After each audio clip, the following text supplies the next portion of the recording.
Hey, this is Lorena, and I wanted to do a video for you on my kitchen renovation. Yeah, my friend Kathy said I needed to post a video on it.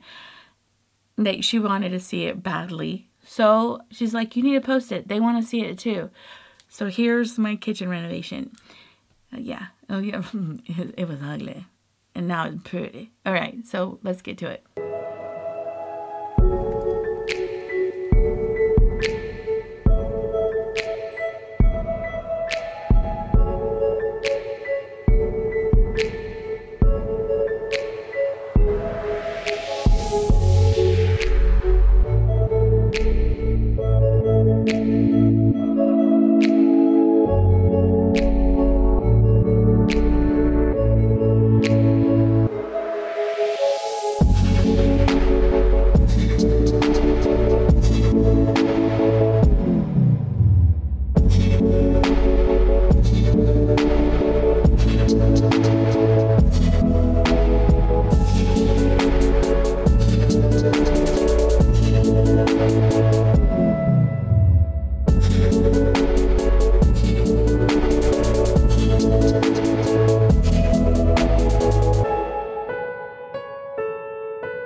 You could sit up to 3 people. If I had a bench, you could sit more.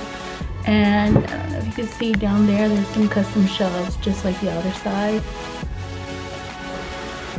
I didn't have a lot of walkway space, so this is mainly a sitting area. In this area, you can have a walkway. It has about 4 feet. My concern was that these chairs went out too much into the walkway. If you have all 3 chairs, so I have the 3rd one there, it does crowd the room, but this kind of gives it some open breathing space. And this is custom shelving. Now I had the contractor put a USB here and power cords to plug in. I'm gonna have some of my cookbooks down there. The hallway, which looks beautiful. Sorry, ignore the laundry.